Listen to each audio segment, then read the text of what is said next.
Olá, seja bem-vindo ao programa Vale Soluções de hoje. A gente vai falar um pouco sobre empreendedorismo. Estou recebendo a chefe de cozinha de Santo Antônio do Pinhal, a empresária Anuki, que vai nos contar um pouco da experiência dela, como ela começou e também dicas importantes para quem quer empreender algum negócio na nossa região. Anuki, satisfação tê-la aqui novamente, seja muito bem-vinda. Obrigada. Boa tarde. Em tempos de crise, as pessoas começam a procurar todo tipo de solução para poder sair da situação crítica em que se encontram. Também tem aquelas pessoas que perderam o emprego, ou pessoas que têm um capital que querem investir. E é muito comum se pensar em abrir o próprio negócio. Você, como uma empresária de sucesso, com certeza vivenciou momentos difíceis, né? Até porque, pela sua trajetória, você começou como funcionário e depois partiu para gerenciar o seu próprio negócio. Então, a gente quer aproveitar um pouco da sua experiência para dar dicas para o nosso telespectador de como empreender com sucesso. Na verdade, eu, como a maioria dos empreendedores brasileiros, eu comecei de um negócio que eu quebrei. Que todo empreendedor, ele fica naquela coisa de empreender tudo e ele acaba quebrando, né? Muitos quebram. Eu comecei desse jeito, eu comecei quebrando o negócio. Esse negócio hoje era uma oportunidade, era uma crise, e a gente sempre brinca que para comida não tem crise, porque são os bens de consumo. Então eu comecei esse negócio, eu sempre gostei de cozinhar, era uma coisa que já estava no meu sangue desde pequena, e comecei dessa forma, mas comecei quebrada, realmente devendo, com a mesa de um, com o fogão do outro, e assim começamos o negócio. E muito trabalho, né? Porque você está num país em que o governo ele não te ajuda, pelo contrário. Ele te dificulta. Então, se ele não te atrapalhar, você dá graças a Deus, reza e está tudo certo. Então, você tem que fazer dobrado, sempre tudo. E pesquisar, muita pesquisa, pesquisa de mercado, estudar. Eu sempre estudo muito e coloquei isso como meta de vida de 2 em 2 anos, realmente estar estudando, porque o mercado é muito rápido e tudo muda muito, principalmente na área de alimento. Quando você lida com perecível, as leis é uma coisa absurda, então você tem que estudar, tem que trabalhar e sangue o tempo todo. Agora você falou de quebrar, então é uma coisa natural. Quem vai empreender tem que ter convicção que isso é uma coisa natural de acontecer. Natural, aqui nesse país, com certeza, acontece. Acontece porque daqui a pouco, você tem a desestabilização da moeda direto, as leis que mudam, o governo, que daqui a pouco muda o governo estadual, municipal, muda leis. Então, você não é só você ser um empresário, você tem toda uma atmosfera. E eu vejo muito isso, eu como empresário, muitas vezes você é visto como inimigo, entendeu? Você não tem incentivo do banco, você não tem... Parece que quando você quebra, é muito bom para várias pessoas.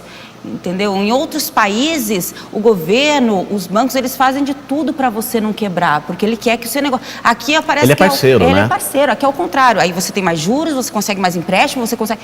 Então, aí você entra naquele... Então, realmente, e o quebrar por empresário é um tapa na cara que você aprende. Você aprende a não cometer os erros que você cometeu lá atrás. Então, na verdade, o mercado te faz você aprender com os próprios erros dele.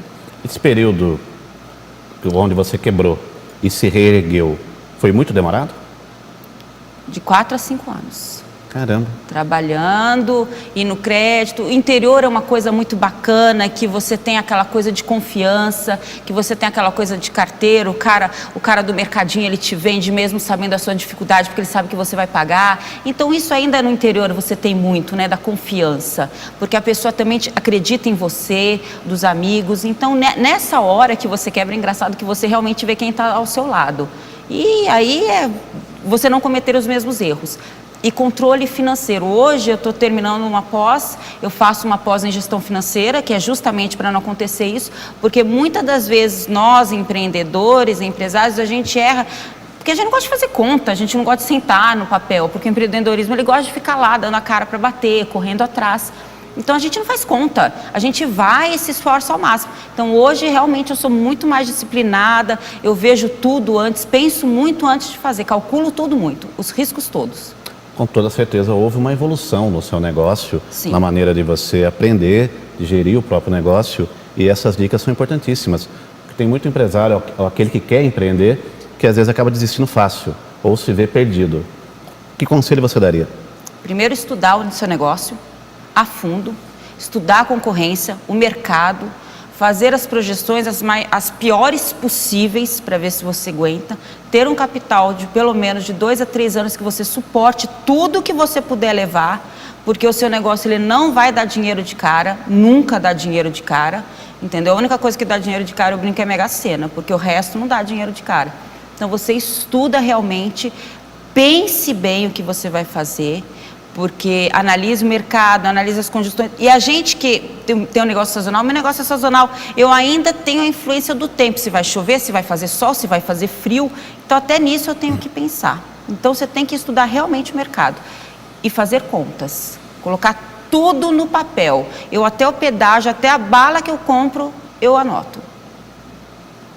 As bolsas também? Também. Então tá. E é normal esse período que o Brasil está passando, a nossa região, onde se perdeu muitos empregos, onde houve toda essa crise econômica, é normal pensar em empreender? Você acha que é um caminho saudável? Então, para nós, inclusive da montanha, foi muito bom.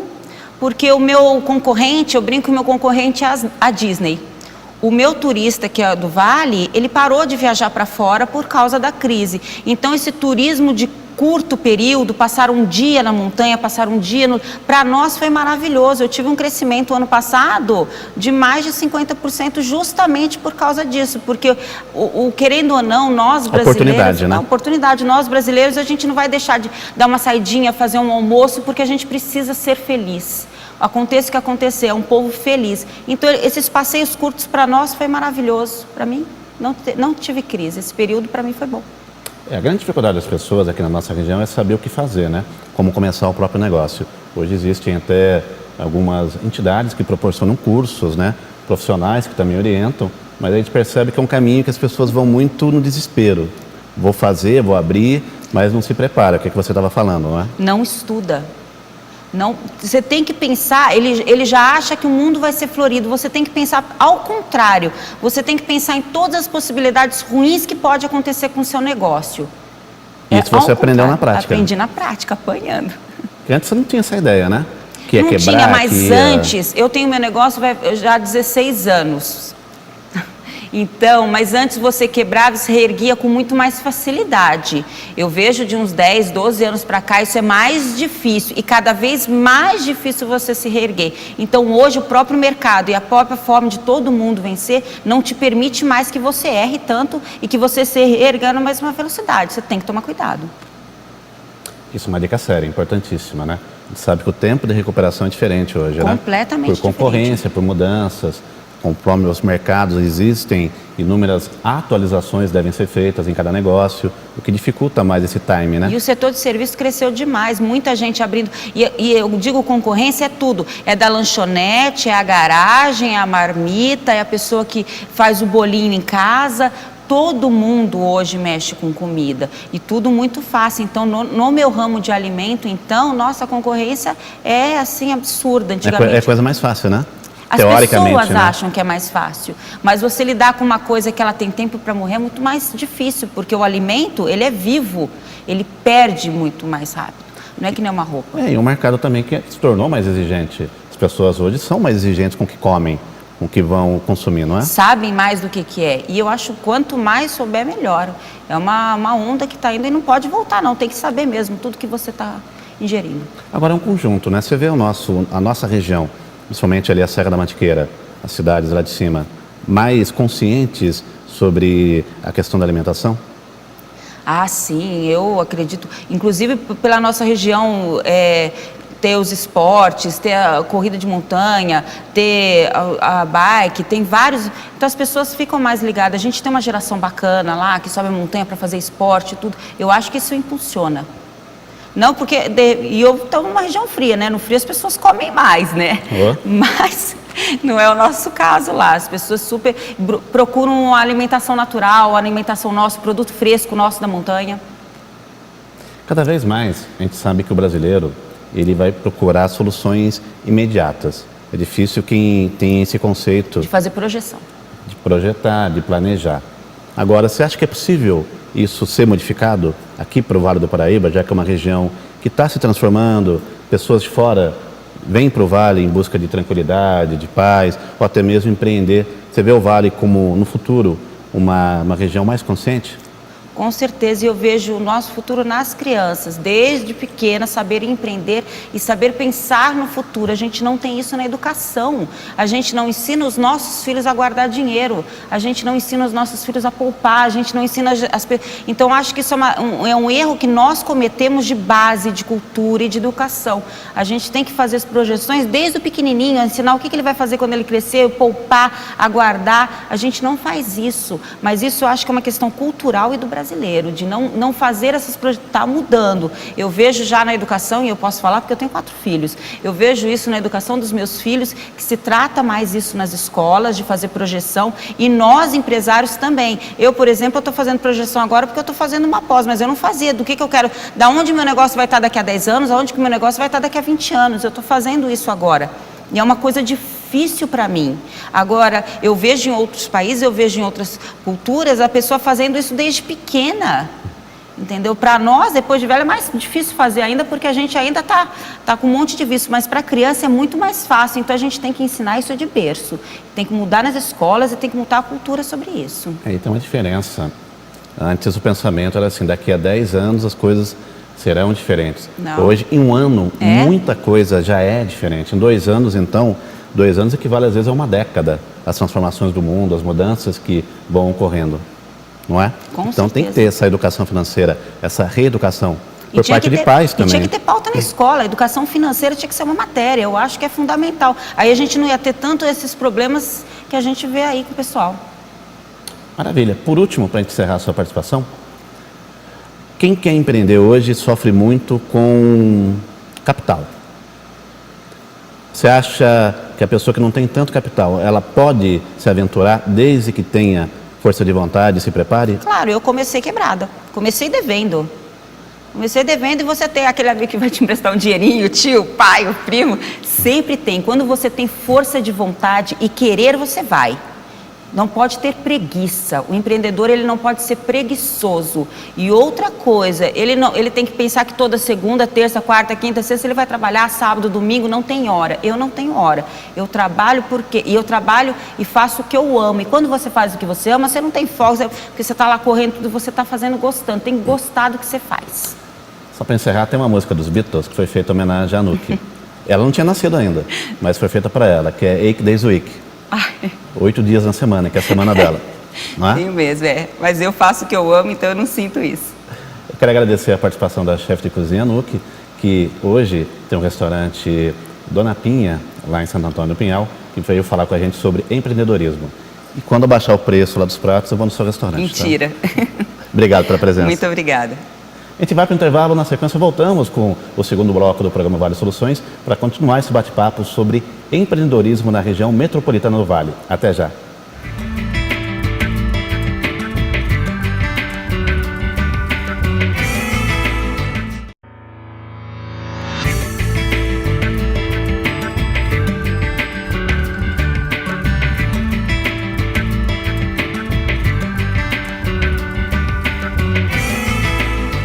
Retornamos com o programa Vale Soluções, continuando esse bate-papo sobre empreendedorismo na região metropolitana do Vale, agora com a participação do professor em economia, Robson Machado. Professor, seja bem-vindo, satisfação tê-lo aqui. Satisfação é minha, o Nares já é um amigo de alguma data, nós nos encontramos em outras circunstâncias discutindo assuntos diametralmente opostos, né, Nares? Mas hoje nós vamos falar de economia também, assunto importantíssimo e recorrente, dada o cenário brasileiro e as inquietudes que do campo político podem espirrar para o econômico, mas eu, sinceramente, acredito que são pouco prováveis, né? Dada a nossa matriz produtiva brasileira, que está, é claro que em meio a essas intempéries aí, né? Denúncias e que tais, ela tem se mantido resistindo aos golpes, né? Os duríssimos golpes. Nós tivemos aí no primeiro bloco, o senhor acompanhou também a Claro. participação da Anouk falando da experiência dela, experiência de vida, do que ela superou, e dicas importantíssimas que é bem por aí mesmo, né? Sim. E nesse momento onde o país vive novamente uma crise econômica, normal o cidadão é querer empreender. Sim. O cidadão perdeu o emprego, o cidadão está insatisfeito, saiu do emprego porque quis, tem uma capital ou está desesperado, ele tenta encontrar uma solução para poder sair do desespero. Que dicas o senhor daria para esse cidadão? Se partíssemos de uma análise macro, né, país, com certeza, para cada nicho, cada região, cada localidade do Brasil, eu iria falar a respeito. Então não seria um programa, seria na verdade uma série composta de várias temporadas. Focar aqui na nossa região. Nossa região, e o programa é Vale Soluções, né, Narese? Vamos falar da questão daqui do Vale Paraíba. Nós estamos passando um momento muito difícil, que é a mudança. Nós passamos no começo da metade do século XX, a nossa mão de obra, o grosso dela era do setor primário, depois ela migrou para o setor terciário e permaneceu desde o final dos anos 60, 70, 80, 90 e começo do século XXI no setor secundário de transformação. E agora, já há algum tempo, nós estamos já vivendo, digamos, mais um êxodo, só que agora para o setor terciário, né? Então as pessoas estão empreendendo para a área de serviços, e o engraçado, e isso vai fazer parte, inclusive, de um raciocínio que eu consigo falar para os senhores, né? Há um incentivo para o setor terciário de maneira não organizada, na minha opinião. Então, há um incentivo de todos, vamos pensar de maneira, né? Vamos montar um serviço, eu quero prestar serviço nisso, prestar serviço naquilo outro, enfim. Há 2 semanas atrás, já partindo da metade de janeiro, eu participei de um seminário internacional de economia na PUC em São Paulo, com a presença de 2 professores, um na Universidade de Nova York e o outro de Cambridge. E eles foram claros, há uma vetorização, Narese, apenas para a área de serviços. As pessoas estão esquecendo que para você prestar um serviço de qualquer coisa, Narese, você tem que ter alguma coisa produzida antes como matéria-prima, concorda comigo? Sim, evidente. Exatamente, então não há por parte dos governos, e aí você pode tratar dos âmbitos, vamos pensar, casos Brasílias, né? Do âmbito federal, estadual e municipal também, o prefeito tem responsabilidade disso, né? Não há um investimento maciço e um incentivo, digamos, na mesma proporção que há para a questão do serviço. E eu achei interessante, é bom nós participarmos desse tipo de... O prefeito até o primeiro a ter responsabilidade. Exato, né? começa a partir dele. Pela Constituição, o município é um ente federado. Exatamente. Tem autonomia. Parte dele, né? E o engraçado de você participar desse tipo de seminário, desse tipo de encontro, é que você escuta e tem acesso a situações ou a novas teorias que você não tinha antes. Então você começa num processo empático, entender que tudo bem, nós temos a questão do empreendedorismo, sim, a questão da prestação do serviço, que é onde o empreendedorismo, por questões naturais, ele navega, ele vai ao encontro. Mas e a produção? E a produção? Como o mecânico, vou montar uma oficina mecânica, como é que ele vai adquirir aquela determinada peça que ele vai fazer o reparo no carro? Como é que aquela senhora, a família que produz bolos, salgados e afim, como é que ele vai, a questão do restaurante foi discutido, como é que ele vai conseguir os insumos? E aí, esse incentivo, esse não incentivo na mesma proporção à produção causa uma situação que, vamos pensar grosso modo e no final da história, aumento do custo de produção. E aumento do custo de produção, já que nós temos uma carga tributária, vou usar um termo pesado, cretina, e o Nares já falou isso em outras tribunas, eu tenho certeza disso, você aumenta esse custo de produção, mais carga tributária, aquela coisa toda, isso vai bater no bolso do consumidor. E então, meus amigos... Se tivéssemos uma Copa do Mundo de tributos, o Brasil nunca perderia. O Brasil é campeão mundial nessa Absoluto. questão. E é engraçado isso, muito se fala a respeito do empreendedorismo no Brasil, mas seria interessante começarmos a focar, e isso fica também para os poderes públicos a partir das prefeituras e como cerne que você é o embrionário da discussão toda, geração e fazer a renda ser gerada e principalmente haver fluxo dela em todas as camadas da sociedade, e a gente tentar levar o empreendedorismo, tirar um pouco dessa filosofia de prestação de serviço e também na produção.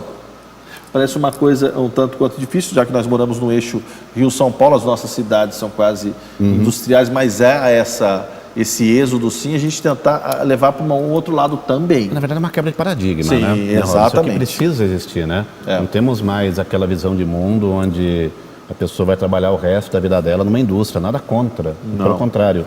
mas a realidade é bem diferente do que era há décadas atrás. Exato, e hoje você começa a entender, Volkswagen lá nos anos 80, lá atrás, aqui na planta de Taubaté, chegou até 10, 12 mil, 8 mil empregados, de 8 mil colaboradores. A de São Bernardo tinha 30 mil, era uma cidade. Hoje é inconcebível você montar uma planta fabril com essa quantidade de funcionários. Não há. Não há, entendeu? Por mais que as prefeituras utilizem. Mesmo, né? Outras empresas como a Maxion aqui em Cruzeiro, chegou a ter quase 8 mil funcionários na planta de Cruzeiro. Exato. Eu tenho, por exemplo, meu pai trabalhou na Maxion, os tios, meu avô, enfim. Eu vou lembrar a respeito da Maxion. Hoje é inconcebível.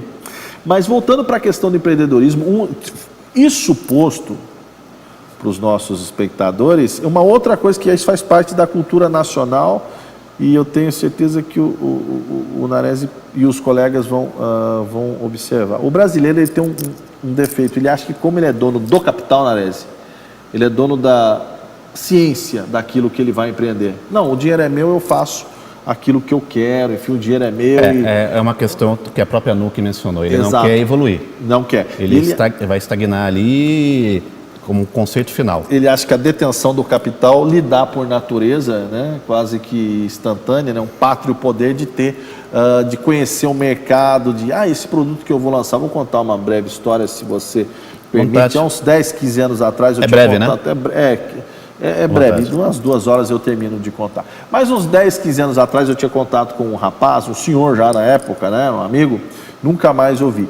E ele conseguiu documentação, Nares, para montar uma empresa, ele conseguiu documentação para montar uma empresa no Canadá. Nós sabemos que o Canadá é uma economia capitalista que tem um viés socialista muito grande, mas não é esse socialismo chinfrim, caricato, né, infantil, estereotipado que é passado aí pelas pessoas que se dizem tais, né? Mas o socialismo lá, ele é capitalista, mas algumas questões sociais, de principalmente controle dos meios de produção, o Estado é que coordena. Então esse cidadão, ele tinha um dinheiro, um capital lá, ele conseguiu documentação para ir morar no Canadá. E aí ele escolheu uma cidade, Nares, que fica no norte do Canadá, na região britânica e não de ascendência francesa.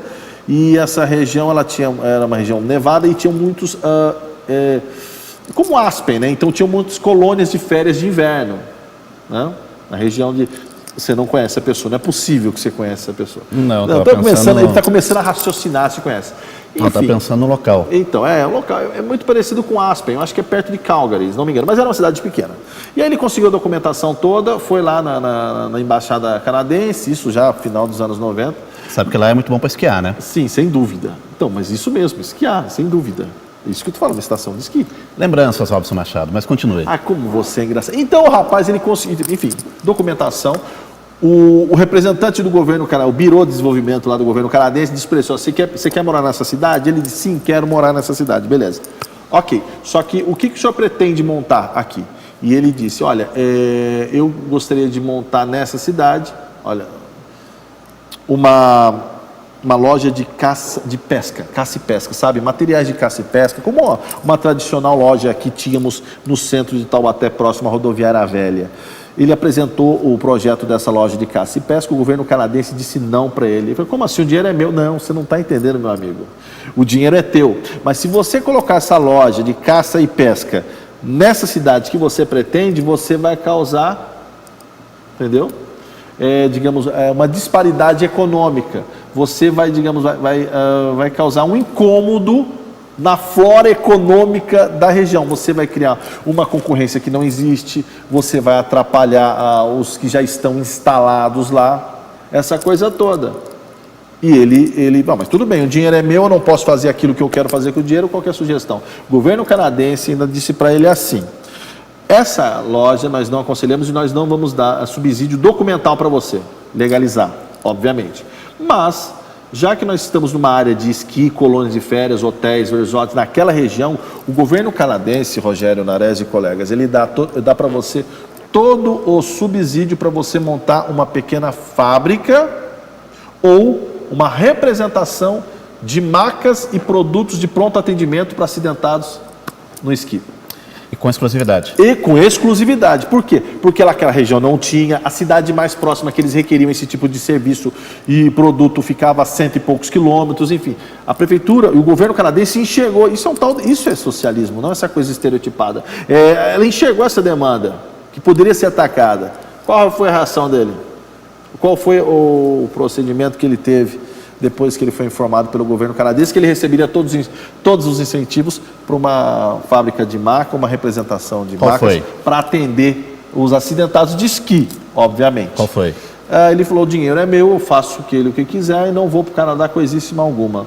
6, 7 anos depois eu encontrei, o dinheiro, o capital que ele tinha guardado, ele acabou com o dinheiro, estava passando necessidades. Isso é um problema do empreendedor brasileiro. Ele acha que porque ele é detentor do capital, ele tem sabedoria excessiva para poder empreender e não faz um estudo mínimo de mercado, demanda, sazonalidade, taxa de investimento. E para isso que existem algumas ferramentinhas, né, que a gente fala tanto do Brasil que falha, falha em algumas questões de oferecimento de serviço, mas o Sebrae está aí para isso, né?